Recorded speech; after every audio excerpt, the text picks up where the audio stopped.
Бүгінгі біздің сіздермен өтетін сабағымыз тарихи танымдық ойын есебінде өтеміз. Бүгінгі ашық сабағымызды бұл бірінші алғашқы жаңа үйге берген тапсырмамыз не еді? Кім айтады бүгінгі тапсырмамызды? Бүгінгі жаңағы үйге берген тапсырмамыз жаңа 19 ғасырда 80 жылдардағы білім мен ғылымның дамуы үйге берген тапсырмамыз. Біз алғаш жаңағы бірінші рет сабағымызды бастамас бұрын біз жаңағы екі топқа бөліп алдық сыныбымызды. Бірінші тобы тарихшылар, екінші тобымыз зерттеушілер тобы деп екіге бөліп алдық. Үй тапсырмасы бойынша бірінші топ не айтасыздар? Үйге берген тапсырма 20 ғасырдың 40-80 жылдары әдебиеттің білімнің дамуы. Қысқа нұсқа соғыстан кейінгі ғылымның дамуы, соғыстан кейінгі жылдары мәдениеттің салалары сияқты ғылым да сол сияқты дами берді, және де қанша тарих және философия ғылымдары сияқты тіл білімі, биология мен математика кейбір буржуазиялық ғылым деште санады. Аяулым ағарды жалғастырам деді. 1953 жылы Сталин кеңестік үкіметіне қатты қысым көрсетті. Соның бірінде бірегей болған осы биология ғылым саласы еді. Жаратылыстану ғылымдары оның ішіндегі биологияға қатты қысым көрсетті және де қатты сынға алды. Жақсы, еңілік. Ғылым академиясы республикалық академиялардың ішіндегі ең ірі болды және осы 50 жылдың аяғында қазақ кср-інде 50 обсерватория, 13 ботаника бағы және де 8 ғылыми база жақсы қарқынды дамыды. Тағы кім айтады? Майя. Жаңадан кен орындары ашылды. Мысалы, Скотландский ол катализаторларды зерттеуді ұйымдастырды. Және де Қарағанды қаласында металлургия кен орындары ашылды. Тағы басқа көптеген кен орындары ашылды. Және жаңа Букетовтың есімі тек ғалымдар арасында ғана емес, көпшілікке таныла бастады.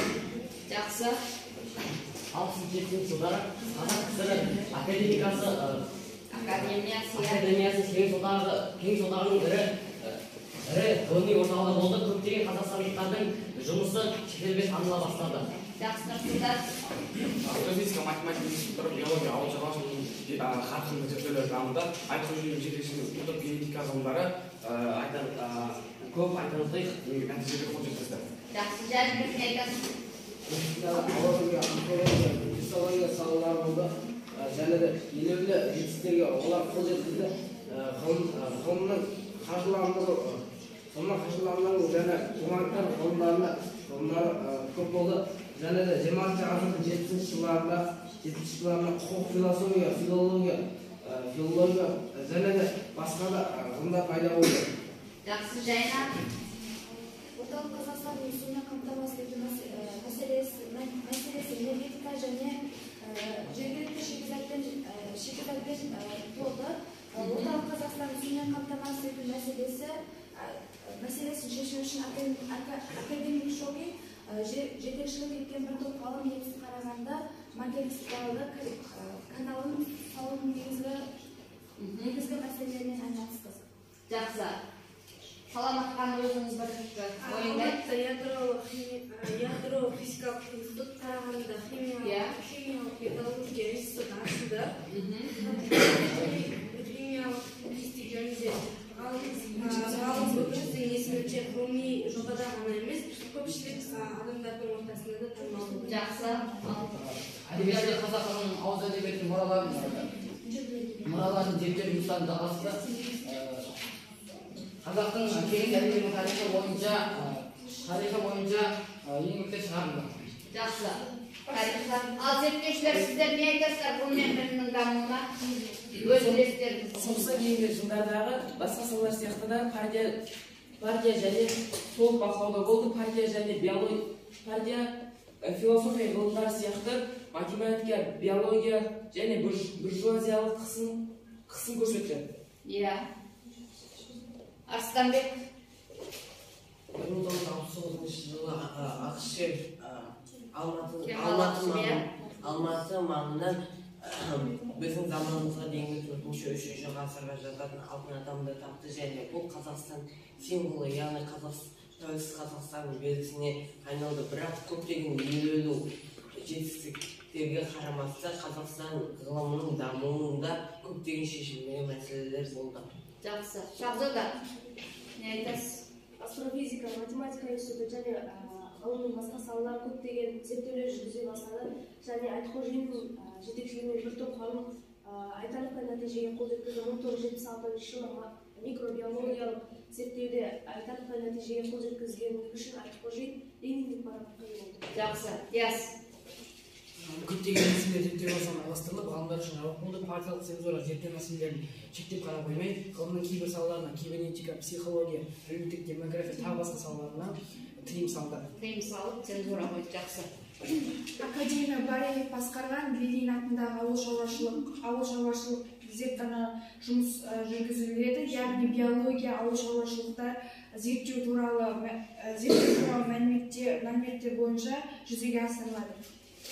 Ғылымда мақсаты қаржыландыру гуманитарлық ғылымдардың дамуына да жағдай туғызды. 20 ғасырдың 70 жылдары философия, филология ғылымдарына жаңа бағыттар пайда болды. Әдебиетшілер қазақ халқының ауыз әдебиетін зерттеп, оларды зерттеу жұмыстарын ары қарай жалғастырды. Археолог тарихшы Әлкем Марғал жаңа археологиялық мәліметтерді ашты және ғылыми мектеп құрды. Отырар және республиканың басқа да аймақтарында қазба жұмыстарын жүргізген археологтар үлкен жетістіктерге қол жеткізді. КСРО көрсеткішіне қарағанда 2 есе төмен неде болды, және де барлық ғылыми салаларда орыс тілінде жазылды. Жақсы. Айтасыз ба? Академик Бараев басқарған Ленин атындағы бүкілодақтық ауыл шаруашылық ғылымдарының бөлімшесі бойынша зерттеулер жүргізілді. Биология және ауыл шаруашылық ғылымдары саласының ғылымдары бидайдың жаңа түрін ойлап тапты. Жақсы. Енді бері қараймыз. Бүгінгі біздің сайыс кезеңімізге тоқталатын болсақ, бірінші кезең көкпар, екінші кезең тарихи тұлға, үшінші бөлім құпия ұяшық, төртінші тарихи көмбе, бесінші хронологиялық тесттер. Біз осылай 5 бөлімге бөліп алдық. Бірінші бөлім бойынша, көкпар бойынша жаңа топтарға сұрақ қойылады. Соған жылдам жауап беруге тырысамыз.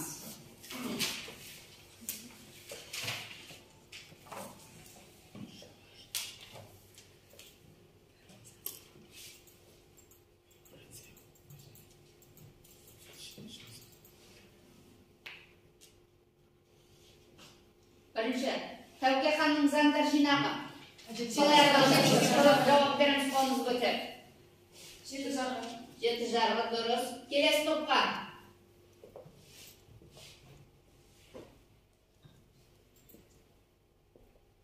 Қазақ хандығының алғашқы ханы кім еді? Арыстанбек. Керей хан. Керей, дұрыс. Бірінші топқа. Қазақстан біріккен ұлттар ұйымына қай жылы кірді? Еңілік 1992 жылы, дұрыс. Сіздер қолдарыңыздағы жаңағы бағалау парағына белгілеп отырамыз. Зерттеушілер тобына. Ахмет Яссауи кесенесі қай қалада орналасқан? Түркістан қаласында, дұрыс. Тарихшылар тобына. Левада Семей қозғалысының жетекшісі кім? Біз өткенде. Кім айтады сенен басқа? Майя? Олжас Сүлеймен, дұрыс.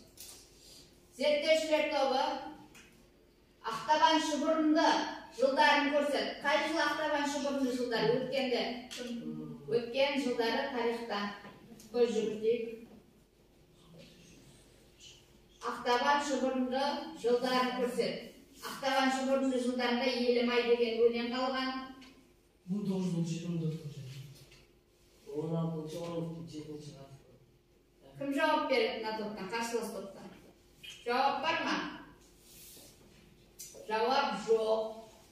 1711 емес, 1727 23-27 жылдар аралығында елде жоңға шаққан жылы болады. Осы жоңға шаққан жылының нәтижесінде Ақтабан шұбырында Алқакөл сулама деп тарихта қалған екен. 23-27. Қазақстанның тұңғыш академигі Майя Қаныш Сәтбаев. Дұрыс. Зерттеушілер тобы Отырар қаласының ойрандаған кім дейді? 7-ші сыныпта өткенбіз. Шыңғыс хан ұлы Шағыр. Жоқ.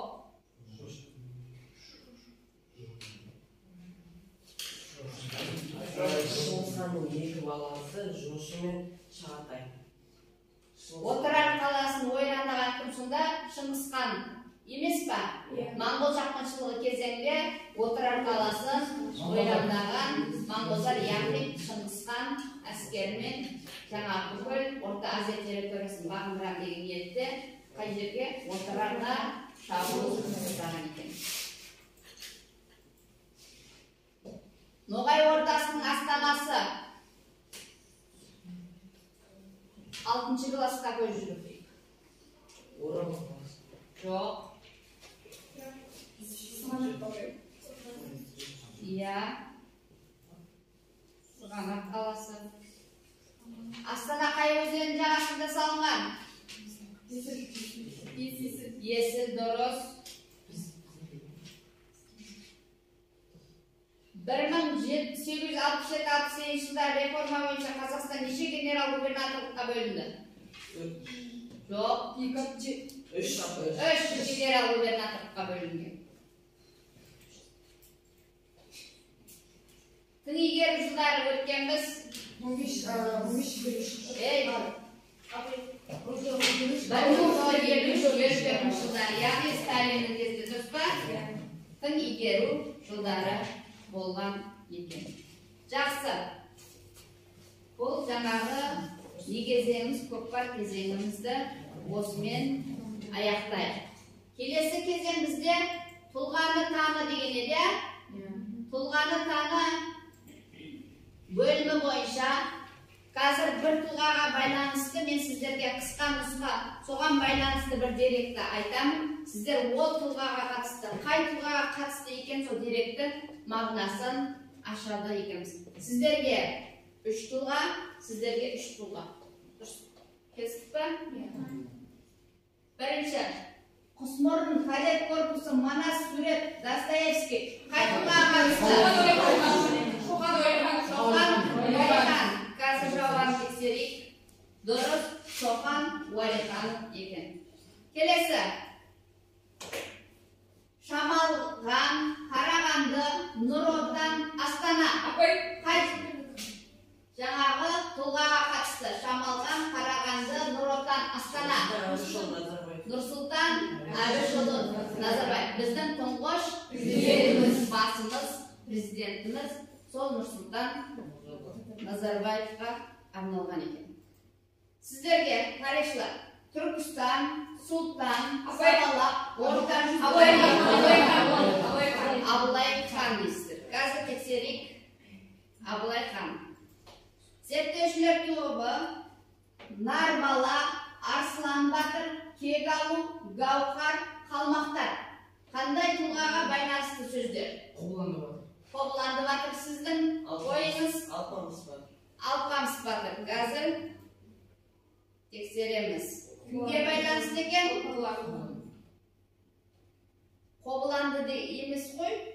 Арслан Батыр, Кегалу, Гаухар, Қалмақтар. Кімге қатысты? Қай батыр? Таппады. Ішінде бұл ұпай жатпайды екен. Келесі тарихшыларға медресе, Зере, Жидебай. Абайға қатысты деп атсыздар, ал тексереміз. Дұрыс, біздің атамыз Абай ұлына арналған екен. Тағы да бір тұлғаға зерттеушілерге 316 дивизия әскери академия, біздің отбасы, жазушы, Жуалы ауданы. Кімге қатысты? Қай тұлғаға байланысты? Бауыржан Момышұлы дейді. Қазір тексерек жауаптарыңызды. Дұрыс, Бауыржан Момышұлы атамызға арналған. Келесі, үшінші бөліміміз бойынша құпия ұяшық. Құпия ұяшық бойынша мына жерде сіздерге ұяшық берілген. Осы ұяшықтың артында жаңағы сөз берілген.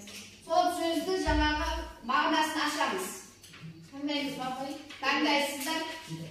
Бірінші тарихшылар тобы қай ұяшықты ашамыз? 7-ші ұяшықты ашып көрейік. Интенсивтендіру. Бұл термин сөздерге байланысты сіздерге берілген. Интенсивтендіру қандай мағынаны білдіреді? жаңағы экономикасын жақсарту. Интенсивтендіру жаңағы экономиканы жақсарту дедіңіздер. Ал сіздердің ғылыми-техникалық прогресс базасында техникалық материалдық және еңбек ресурстары неғұрлым толық және ұғымды пайдалану негізделген өндірісті дамыту үдерісі. Жақсы, Нұрсұлтан, дұрыс. Нұрсұлтанның тобына, зерттеушілер тобына Нұрсұлтанға плюс қойып қоямыз.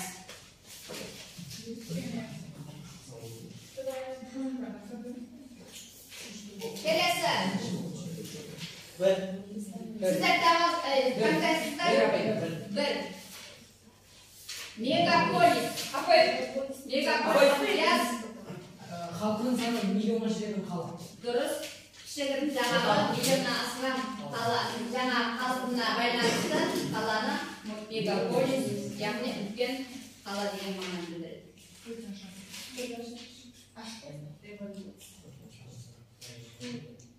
Ал, оны таңдаймыз.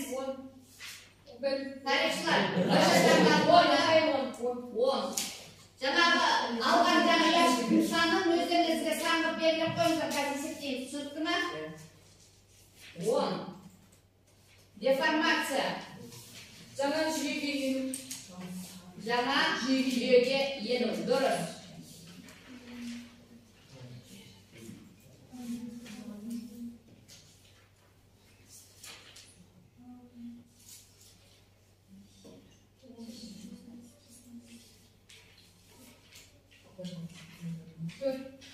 Қай не яшық таңдаймыз? 4. 4-ші яшықтың сұрағы Қасмағали. Я? Өз отанының мүддесін алыстатып, патриотының өзімен айырылған адам.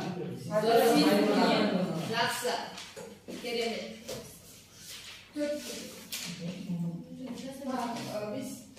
Сіздерге қайсын таңдаймыз? 5. Урбандалу. Саламат ya.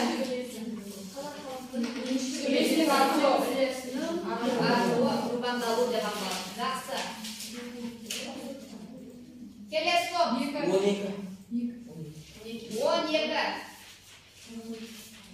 Сталин деген қалай аталады? Я Сталинден айыруға жоғырылған. Ал, дұрыстаймыз.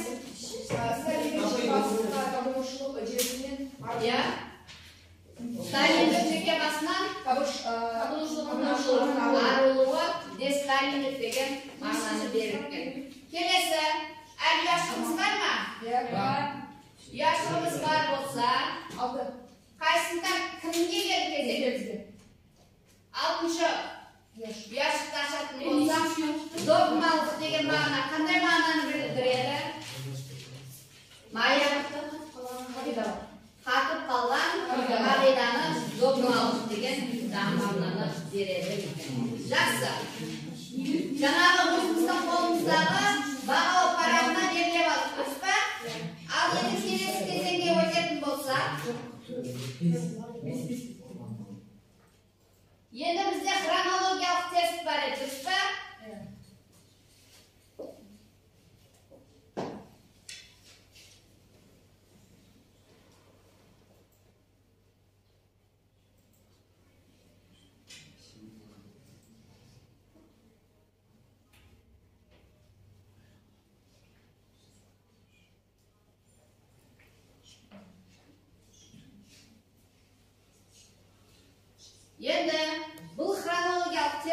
бойынша сіздерге мына жерде сұрақ берілген. Осы сұрақта мына жылдардың ішінде қайсына тиесілі екенін анықтаймыз. Енді бір сұрақ. Қазақстанда жылымық кезең көрсет. 1923-64 жылға сәйкес келеді. Жақсы, келесі топ. Қай жылы Сталин қайтыс болды? 1953 жыл 5 наурызға сәйкес келген екен. Енді үшінші сұрақтарымыз тарихшылар. Қай жылы карточкалық жүйе жойылды? 1947 жылға сәйкес келген екен. Зерттеушілер 4-5 жылдықты көрсетеміз. 46-50. Жақсы. Тарихшылар, қай жылы Семей сынақ алаңын жабу туралы жарлыққа қол қойған? 91 жылы тамыз күні. Зерттеушілер, Теміртаудағы оқиға қай жылы болды? 1959. Жақсы. Тарихшылар, Қазақстанды тың және тыңайған жерлерді игеру қай жылы басталды? 1953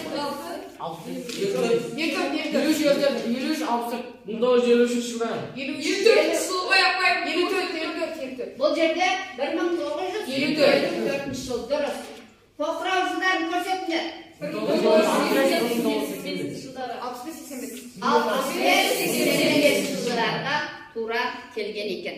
Жақсы. Бүгінгі осымен жаңағы қоя тұрамыз қазірші сайысымызды. Енді сайыс жаңағы мен бүгінгі сабағымыздың тақырыбы үй тапсырмасын мен беріп алайын. Бүгінгі үй тапсырмасының тақырыбы 20 ғасырдан 40-80 жылдарындағы әдебиет пен өнердің дамуы. Жақсы, кітабымызды шетке қоямыз жинап. Мен қазір сіздерге бүгінгі үй тапсырмасын түсіндіріп өтейін.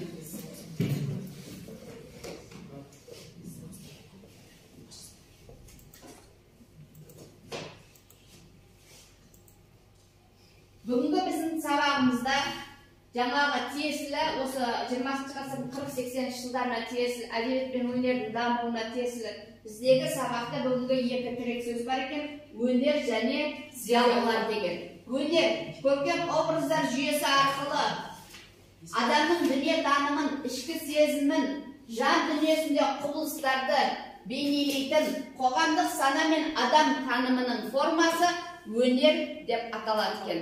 Ал зиялылар деген терминге тоқталатын болсақ, сыни ойлауға жетік, қоғамдағы ғылым мен мәдениет құндылықтарын қалыптастырып, дамытатын, білім мен тәжірибені жүйелеуге қабілетті әлеуметтік топты біз зиялылар деп атайды екенбіз.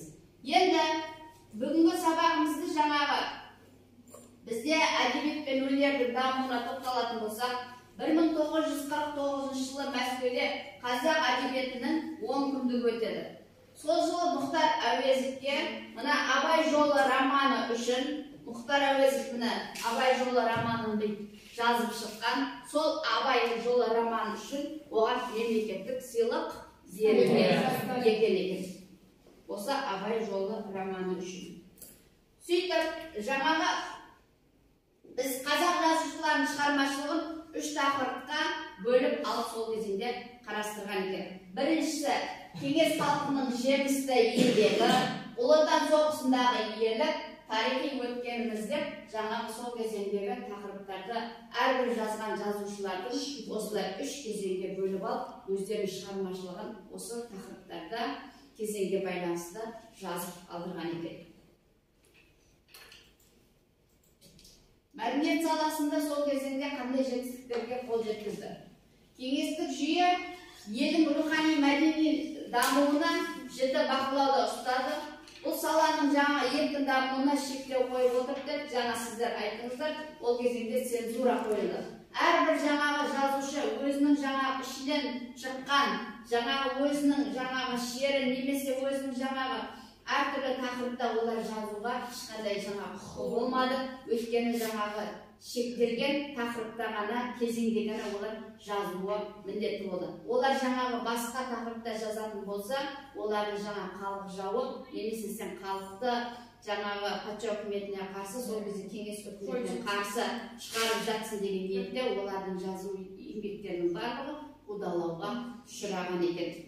1951 жылы 31 маусымда бірқатар жат ұғымдарды баяндайтын қазақ әдебиеті оқулықтарының барлық басындарын жаңағы сатылудан немесе жаңағы қойған кітапханалардың барлығы алып тасталды. Өйткені ол кітаптың барлығы жаңа не деді? Жоқ, ол кітаптың барлығы жаңа сол кезеңдегі неге патша үкіметіне қарсы қойылған жаңағы қойылған немесе жаңағы халықты неге өзінің тәуелсіздігіне қарсы жаңағы шығаруға жазылған еңбектер олардың барлығы сатылымнан немесе оқылымнан алып тасталған екен. Қазақстан жазушыларының барлық шығармаларына қатаң бақылау орнатылып, цензура жеде күшейтілді. Яғни олардың барлығы осындай жағдайда болған екен. Енді әдебиеттің дамуына тоқталатын болсақ, 1947 жылы Әуезов өзінің Абай романы үшін эпопеясы екінші кітабын аяқтады. 1949 жылы оған КСРО мемлекеттік сыйлығы берілген екен жаңағы еңбегі үшін. Ал 1974 жылы Нұрпейісовтың Хан мен Пер трилогиясына КСРО мемлекеттік сыйлығы берілген екен.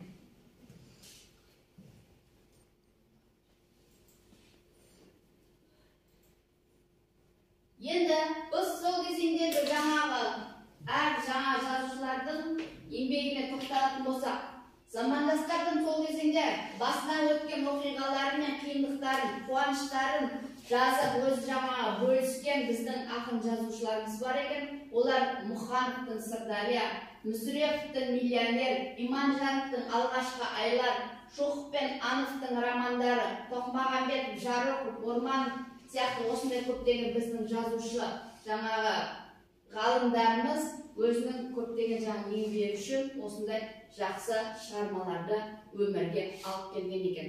Қазақстандық ғалымдар мен ақын жазушылар әртүрлі әдістерге жүгіне отырып, халықтың шындықты, олар жаңағы ішіндегі халықтың шындығын осы өздерінің еңбектері арқылы жеткізіп отырған екен. Солардың бірі профессор Бейсенбай Кенжебаев, одан кейін Мүсірепов, Юрий Домбровский, Ильяс Есенберлиндер өздерінің шығармаларын осы жазып қалдырған екен. Біз сол кезеңде қазақ хандығының құрылуы туралы Ильяс Есенберлиннің Көшпенділер деген еңбегін білеміз, дұрыс па?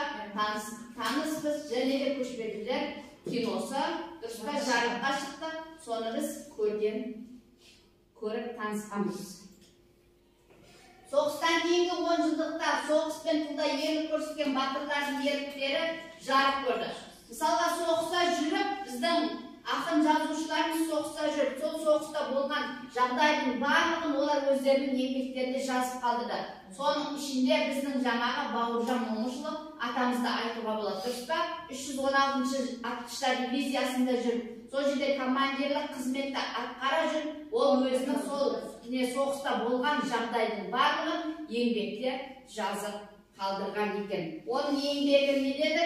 Генерал Панферов, біздің отбасымыз, атымыздан Мәскеу сияқты еңбектерінен атап өтуге болады екен. Сонымен жаңа біз айттық, Ильяс Есенберлиннің Қақар, Алмас қылыш, Жанталас деген романдары 3 романы болған. Кейіннен сол 3 роман біріктіріліп, жаңа Көшпенділер трилогиясына біріктірілген екен. Енді біз осы жаңа ғалымдарды айтып келе жатқанда Олжас Сүлейменовті айтпай кетуіміз мүмкін емес. Ол Азия жазу тілі ғылыми еңбектерінің авторы екен. 1961 жыл сәуір айында ол Комсомольская правда газетінде беттерінде Юрий Гагариннің ғарышқа ұшуын неғылған жазып шыққан. Кейіннен ол жаңа Юрий Гагариннің жаңа жазып шыққан мақаласы адамға табын жер енді деген өлеңін жариялап қалдырған екен. Енді осы тақырыпты біз түсінсек, қысқа нұсқа осы тақырыпқа байланысты мен сіздерге жаңа не беремін? Тапсырма беремін. Тапсырма бойынша жаңағы қолымызға қазір жаңа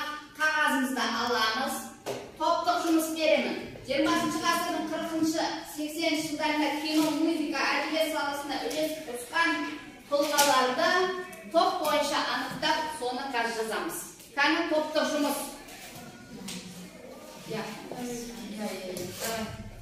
Қазір осы бүгінгі сабақ бойынша топтық жұмыс. Әдебиет және де музыка, кино салаларына үлес қосқан тұлғаларды атаймыз. Үлес қосқан тұлғалар.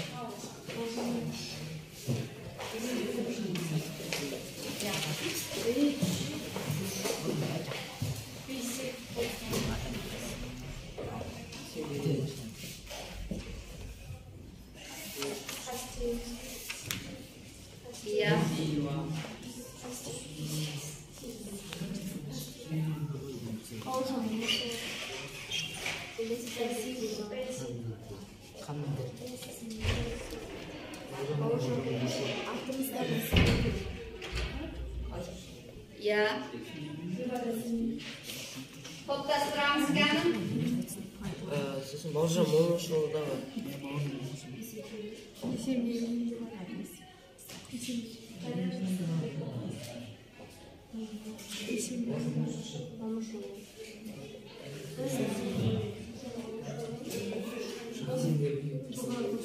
Болған топ белгі береміз.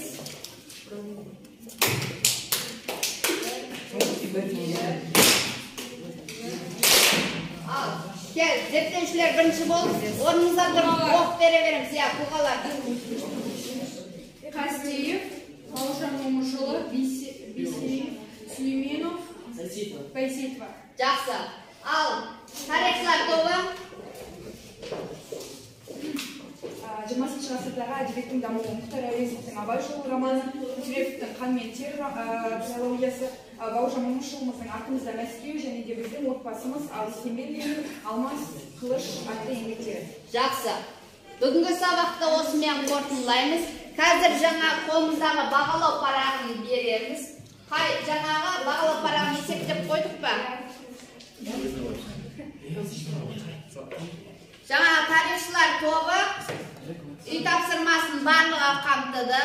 Одан кейін жаңа көкпар бөліміне бойынша ол жерде жақсы қатысты.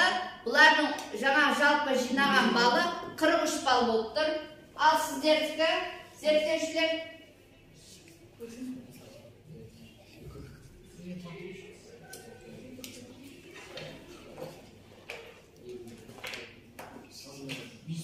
Енді бүгінгі тапсырма қазір есептей берсін. Бүгінгі рефлексия бойынша бүгінгі сабақта түсінгім келеді, түсінбедім.